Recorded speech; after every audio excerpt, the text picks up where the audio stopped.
Hello दोस्तों, स्वागत है आप सभी का हमारे चैनल आरती बुक ब्रेन पर।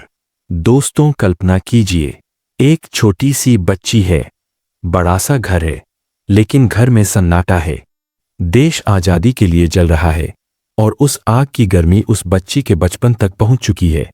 उस बच्ची के पिता देश के सबसे बड़े नेता बनने वाले हैं और माँ धीरे धीरे मौत से लड़ रही है। उस बच्ची का नाम है इंदिरा। लेकिन ये कहानी सिर्फ इंदिरा गांधी बनने की कहानी नहीं है। ये कहानी है अकेलेपन की, सत्ता के बोझ की, एक औरत के भीतर दबे डर की और उस कीमत की जो इतिहास बनने के लिए चुकानी पड़ती है। जिस बच्ची ने बचपन में गुड़ियों से ज्यादा पुलिस की लाठियां देखीं, जिसने खेल के मैदान की जगह जेलों के बाहर खड़े होकर अपने पिता का इंतजार किया, जिसने 12 साल की उम्र में बच्चों की वानर सेना बनाई, वही बच्ची एक दिन भारत की सबसे ताकतवर प्रधानमंत्री बनी। लेकिन क्या ताकत खुशियां भी देती है? जब पूरी दुनिया उन्हें आयरन लेडी कह रही थी, तब उनके कमरे में रात को सिर्फ सन्नाटा बोलता था। जब लाखों लोग उनके नाम के नारे लगा रहे थे, तब उनके दिल में सिर्फ एक सवाल गूंजता था, क्या मैं सही कर रही हूं? दोस्तों, ये कहानी आपको बताएगी कैसे एक शर्मीली लड़की को गूंगी गुड़िया कहा गया, कैसे उसी लड़की ने दुश्मन देशों के नक्शे बदल दिए, कैसे सत्ता ने उन्हें ऊंचाइयों तक पहुंचाया और कैसे वही सत्ता धीरे धीरे उन्हें अकेला करती चली गई। दोस्तों, आप इस कहानी में युद्ध देखेंगे, आपातकाल देखेंगे, जनता का प्यार और गुस्सा देखेंगे, एक मां का टूटना देखेंगे और अंत में 31 अक्टूबर 1984 की वो सुबह देखेंगे जब सफेद साड़ी में लिपटी एक प्रधानमंत्री अपने ही घर के गेट से बाहर निकलती है और इतिहास की घड़ी वहीं थम जाती है। लेकिन सवाल ये है, क्या इंदिरा गांधी सिर्फ एक नेता थीं या वो एक ऐसी औरत थीं जिसने देश के लिए अपनी जिंदगी, अपने रिश्ते और अंत में अपनी सांसें तक दे दी? यह कहानी आपको तय करने देगी, क्या वो तानाशाह थीं या मजबूर हालातों में लिया गया कठोर फैसला थीं? क्या उन्हें माफ किया जाना चाहिए या समझा जाना चाहिए? दोस्तों, आज की इस सीरीज में हम इतिहास नहीं सुनाएंगे, हम इंदिरा गांधी को जिएंगे, उनके बचपन से, उनकी चुप्पियों से, उनके फैसलों से, उनकी गलतियों से और उनके आखिरी कदम तक। दोस्तों, अगर आप जानना चाहते हैं कि एक लड़की कैसे इतिहास बनती है, कि सत्ता इंसान से क्या क्या छीन लेती है और कि भारत की सबसे ताकतवर औरत सबसे अकेली क्यों थी, तो इस कहानी के साथ अंत तक बने रहिए, क्योंकि ये सिर्फ इंदिरा गांधी की कहानी नहीं है, ये सत्ता, बलिदान और नीति की कहानी है। लेकिन उससे पहले दोस्तों, आपसे एक छोटी सी रिक्वेस्ट है कि अगर अभी तक आपने हमारे चैनल को सब्सक्राइब नहीं किया तो प्लीज चैनल को जरूर सब्सक्राइब कर लेना।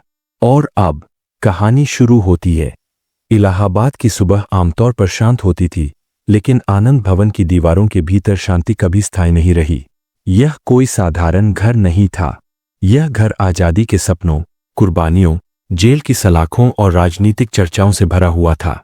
इसी घर में एक बच्ची बड़ी हो रही थी, जिसके लिए खिलौनों से ज्यादा परिचित शब्द थे आंदोलन, गिरफ्तारी और आजादी। उस बच्ची का नाम था इंदिरा। 1917 की एक ठंडी सुबह, जब देश अंग्रेजी हुकूमत की बेड़ियों में जकड़ा हुआ था, उसी समय इलाहाबाद में जन्मी यह बच्ची अपने जन्म के साथ ही एक भारी विरासत लेकर आई। पिता थे जवाहरलाल नेहरू, जो अक्सर घर से ज्यादा जेल में रहते थे।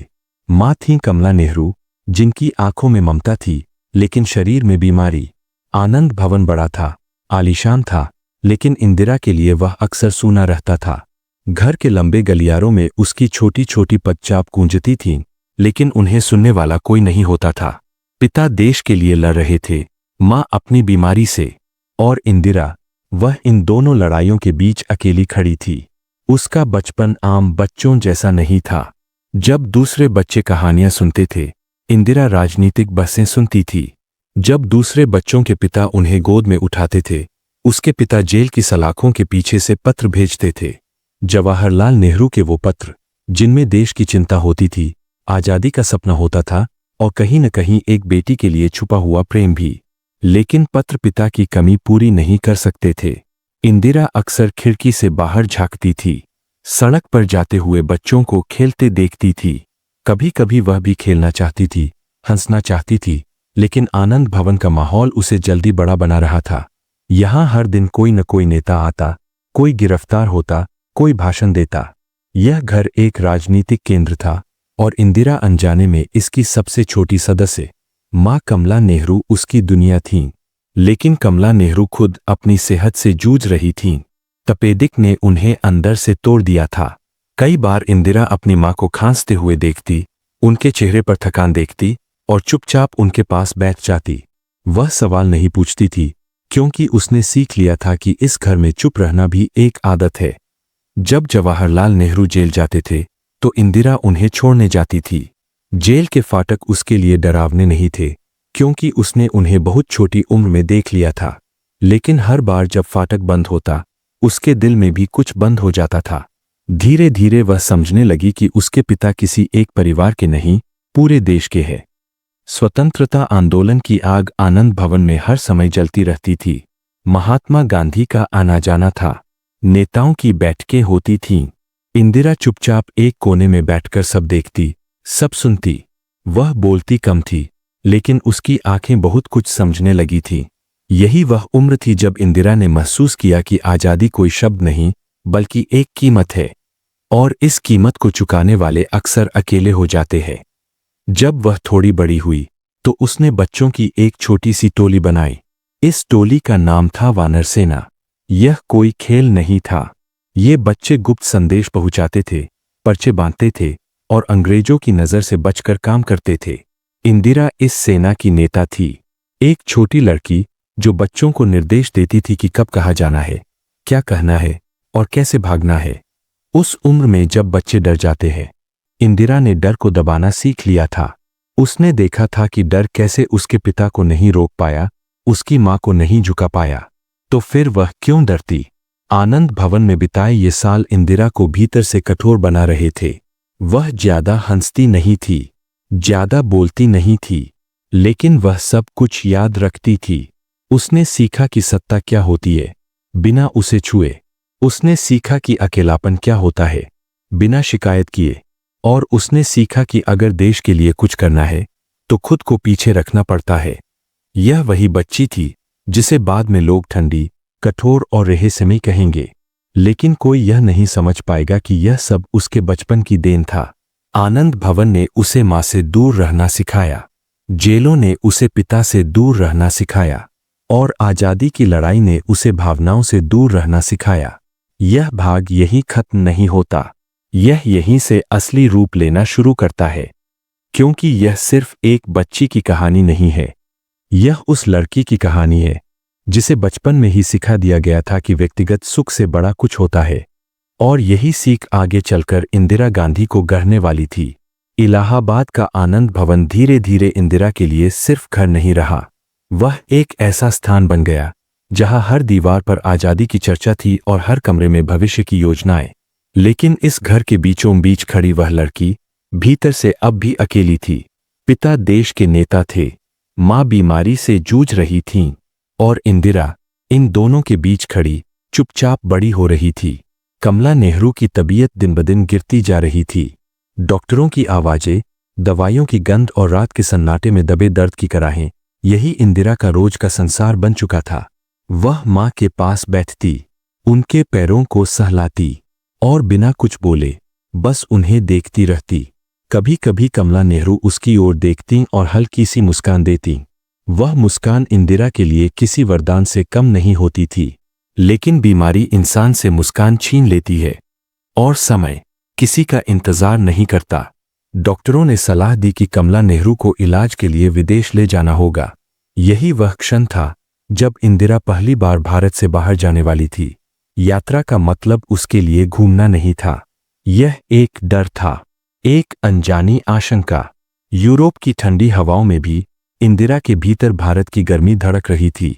वह हर पल मां के चेहरे को पढ़ने की कोशिश करती, हर खांसी पर चौंक जाती। पढ़ाई अब उसके जीवन में एक मजबूरी की तरह थी। स्कूल की किताबें उसके सामने खुली रहती, लेकिन दिमाग मां की सांसों में उलझा रहता। यही वह समय था जब उसकी मुलाकात सिरोज गांधी से फिर से हुई। सिरोज कोई शाही व्यक्तित्व नहीं थे, न उनके नाम के आगे कोई विरासत थी, नहीं सत्ता की चमक, लेकिन उनके भीतर एक साफ दिल था।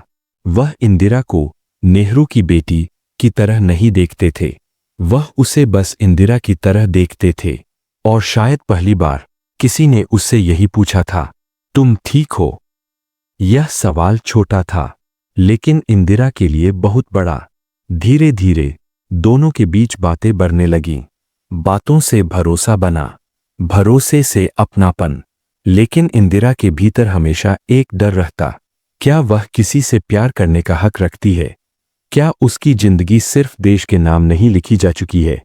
कमला नेहरू की हालत बिगड़ती चली गई। इलाज के बावजूद उम्मीदें टूटने लगीं। और फिर वह दिन आया जब इंदिरा ने अपनी मां का हाथ पकड़े हुए आखिरी सांस महसूस की। कमला नेहरू चली गईं। उस कमरे में जहां कभी दवाइयों की आवाजें थीं, अब सिर्फ सन्नाटा था। एक ऐसा सन्नाटा जो कानों को नहीं, आत्मा को चीर देता है। इंदिरा रोई नहीं, उसके आंसू कहीं अंदर जम गए। नेहरू टूट गए थे, लेकिन एक नेता के रूप में उन्हें टूटने की इजाजत नहीं थी। और इंदिरा, उसके पास टूटने का भी समय नहीं था। मां की मृत्यु ने उसे अचानक बड़ा कर दिया। अब वह सिर्फ बेटी नहीं थी, वह पिता की सहारा थी। सिरोज गांधी उसके साथ खड़े रहे, बिना शोर के, बिना दावा किए। समाज ने सवाल उठाए, नेहरू ने विरोध किया, राजनीति ने बाधाएं खड़ी कीं। लेकिन इंदिरा ने पहली बार अपनी जिंदगी का फैसला खुद लिया। उसने सिरोज से विवाह किया।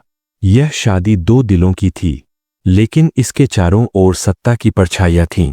शादी के बाद भी इंदिरा की जिंदगी आसान नहीं हुई।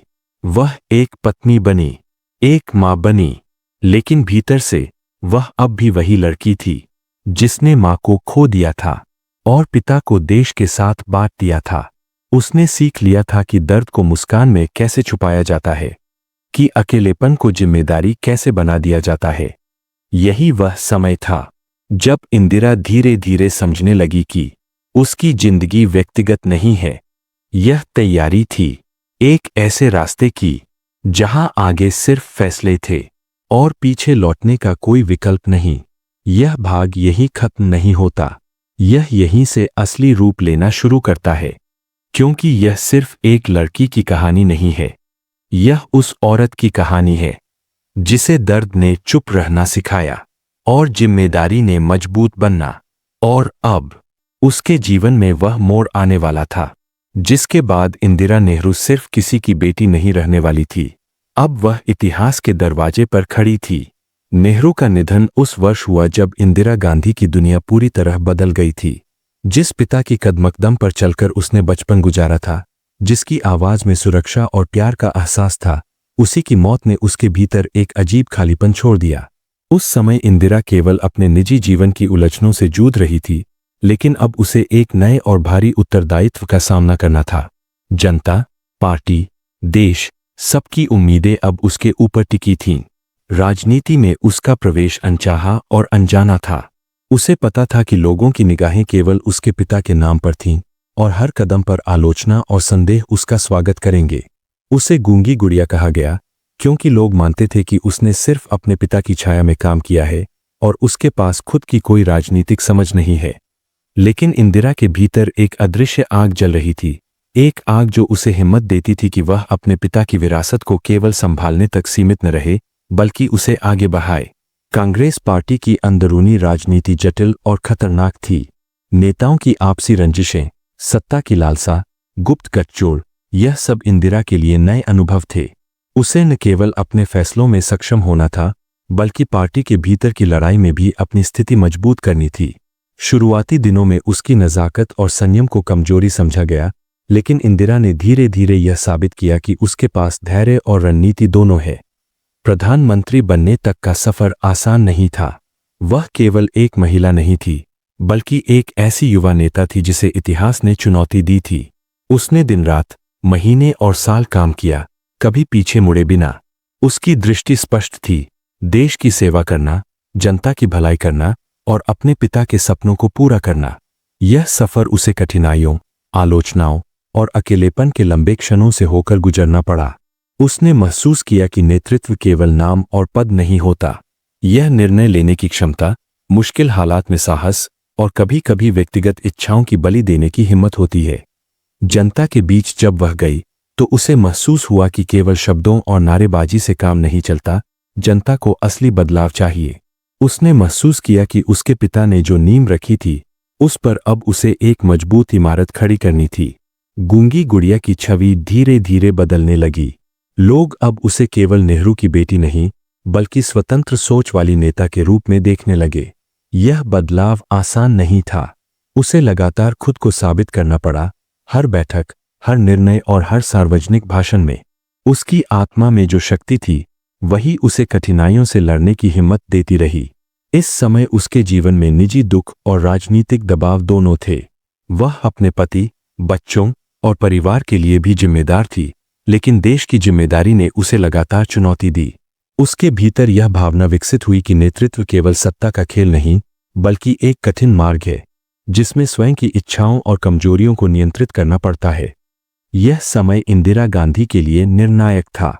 उसने सीखा कि राजनीतिक सफलता केवल पद पर बैठने से नहीं मिलती बल्कि लगातार मेहनत, सूझबूझ और अपनी कमजोरियों पर काबू पाने से आती है। वह समझ गई थी कि जनता के विश्वास को जीतना आसान नहीं है, लेकिन अगर सही निर्णय लिए जाए तो असंभव भी संभव बन सकता है। यह वह दौर था जब इंदिरा गांधी ने तय किया कि वह अपने पिता की विरासत को केवल बनाए रखने तक सीमित नहीं रहेगी। उसने ठानी कि अब वह खुद इतिहास की धारा में अपनी पहचान बनाएगी और जो लोग उसे गूंगी गुड़िया कहते थे उन्हें दिखाएगी कि एक महिला भी देश की सबसे बड़ी जिम्मेदारी संभाल सकती है।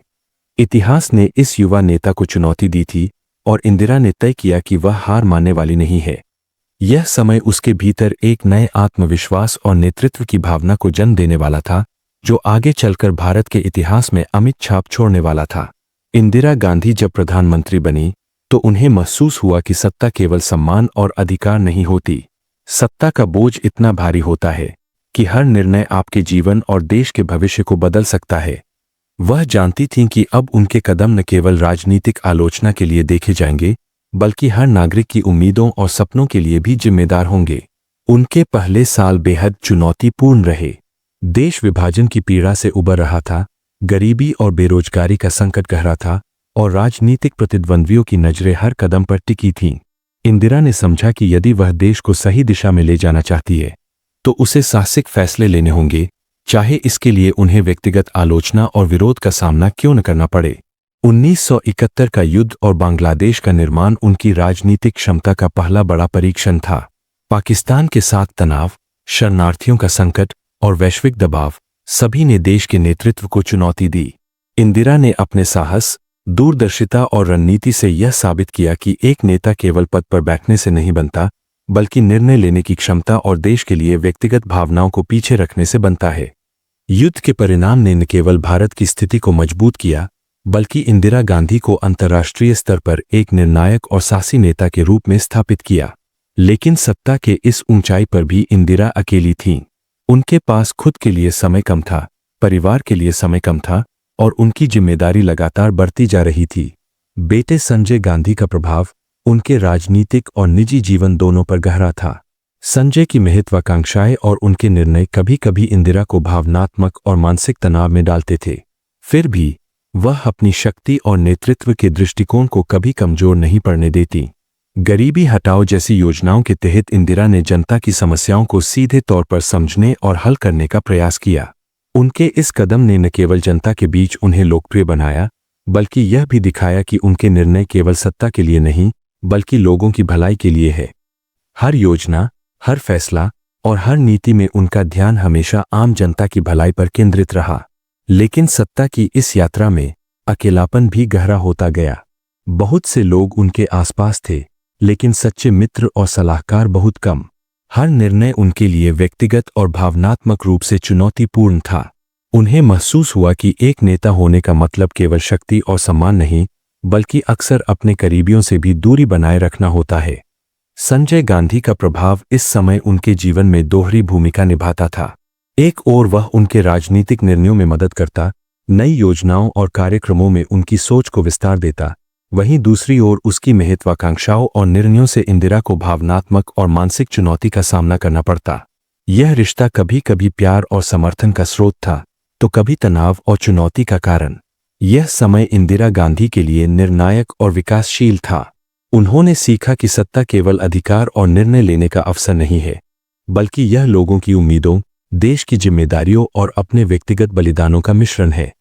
वह जानती थीं कि अगर उनका नेतृत्व सफल होना है तो उन्हें हमेशा साहस, धैर्य और आत्मविश्वास के साथ हर चुनौती का सामना करना होगा। इस दौर ने उन्हें एक मजबूत, दूरदर्शी और निडर नेता के रूप में स्थापित किया। उन्होंने महसूस किया कि सत्ता की जिम्मेदारी केवल पद पर बैठने से नहीं, बल्कि हर निर्णय, हर नीति और हर कार्य के पीछे सच्ची नीयत और जनता के कल्याण की भावना से बनती है। यही वह समय था जब इंदिरा गांधी ने न केवल देश के लिए, बल्कि खुद के लिए भी यह तय किया कि उनका नेतृत्व इतिहास में अमिट छाप छोड़ने वाला है। सत्ता की इस यात्रा में संघर्ष, निर्णय और अकेलापन उनके जीवन का हिस्सा बन गए। हर कदम पर चुनौतियां थीं, हर निर्णय पर आलोचना थी, लेकिन इंदिरा ने कभी अपने आत्मविश्वास और दूरदर्शिता को खोने नहीं दिया। यही वह दौर था जिसने उन्हें देश की सबसे ताकतवर महिला नेता के रूप में स्थापित किया और भविष्य में आने वाले समय की चुनौतियों के लिए तैयार किया। सत्ता की ऊंचाई पर पहुंचने के बाद भी इंदिरा गांधी के जीवन में चुनौतियां कभी खत्म नहीं हुईं।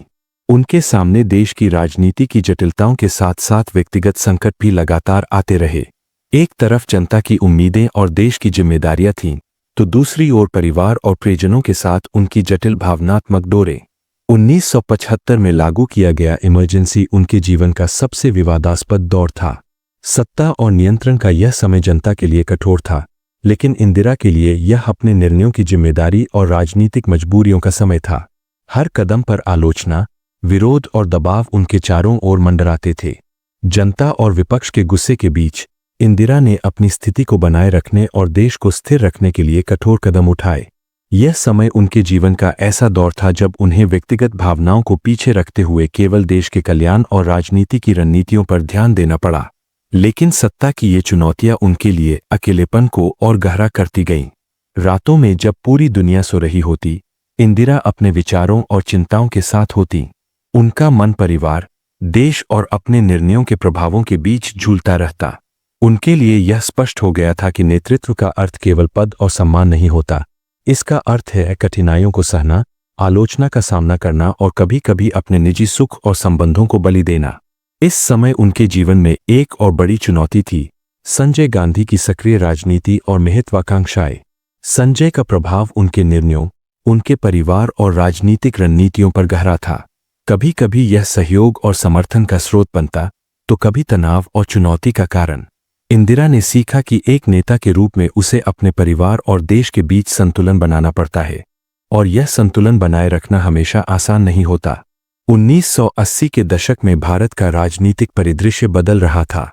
विपक्ष और विपक्षी दलों की रणनीतियां, आंतरिक दलों की आपसी लड़ाइयां और जनता की बदलती उम्मीदें, सब कुछ इंदिरा गांधी के नेतृत्व की परीक्षा ले रहा था। इस समय उन्होंने अपने अनुभव, साहस और दूरदर्शिता के आधार पर अनेक महत्वपूर्ण निर्णय लिए। उनके भीतर यह विश्वास मजबूत हो गया कि यदि देश की सेवा सर्वोपरि है, तो हर कठिनाई और विरोध का सामना करना आवश्यक है। लेकिन इतिहास ने उनके सामने अंतिम और सबसे दर्दनाक चुनौती रख दी थी। ऑपरेशन ब्लू स्टार और पंजाब में बढ़ता तनाव न केवल उनके राजनीतिक जीवन को चुनौती दे रहा था, बल्कि उनके व्यक्तिगत जीवन को भी खतरे में डाल रहा था। उन्होंने अपने देश और सुरक्षा बलों के लिए कठिन फैसले लिए, लेकिन उनका यह साहस और निर्णय कुछ लोगों के गुस्से और नाराजगी का कारण बने। 31 अक्टूबर 1984 की सुबह एक ऐसा क्षण थी जब इतिहास की घड़ी थम गई। इंदिरा गांधी अपने सरकारी आवास की गलियों में चल रही थीं, अनवय कि उनकी यात्रा का अंतिम पड़ाव नजदीक है। उनके सुरक्षा कवच और अनुभव के बावजूद उन्हें अपने ही सुरक्षा गार्ड्स द्वारा गोली मार दी गई।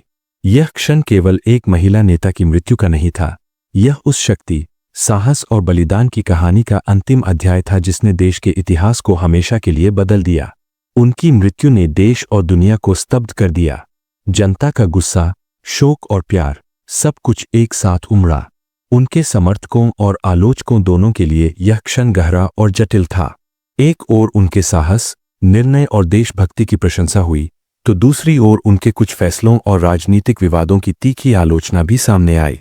लेकिन इंदिरा गांधी का जीवन केवल मृत्यु तक सीमित नहीं था। उनका प्रभाव, उनके निर्णय और उनके नेतृत्व का प्रतिफल आज भी भारतीय राजनीति और समाज में महसूस किया जाता है। उन्होंने यह साबित किया कि एक महिला चाहे कितनी भी आलोचनाओं, बाधाओं और व्यक्तिगत कठिनाइयों का सामना करे, देश की सेवा और नेतृत्व में अद्वितीय योगदान दे सकती है। भाग 5 का यह समय हमें यह समझाता है कि नेतृत्व केवल सत्ता और पद का नाम नहीं होता। यह साहस, धैर्य, आत्मनिर्भरता और व्यक्तिगत बलिदान का मिश्रण होता है। इंदिरा गांधी ने न केवल अपने जीवन में इन गुणों को अपनाया, बल्कि उन्होंने उन्हें इतिहास में अमिट छाप छोड़ने के लिए पूरी तरह से जिया। उनकी मृत्यु के बाद भी उनके द्वारा किए गए निर्णय, योजनाएं और राजनीतिक दृष्टिकोण आज भी नए नेताओं और नागरिकों के लिए प्रेरणा का स्रोत है।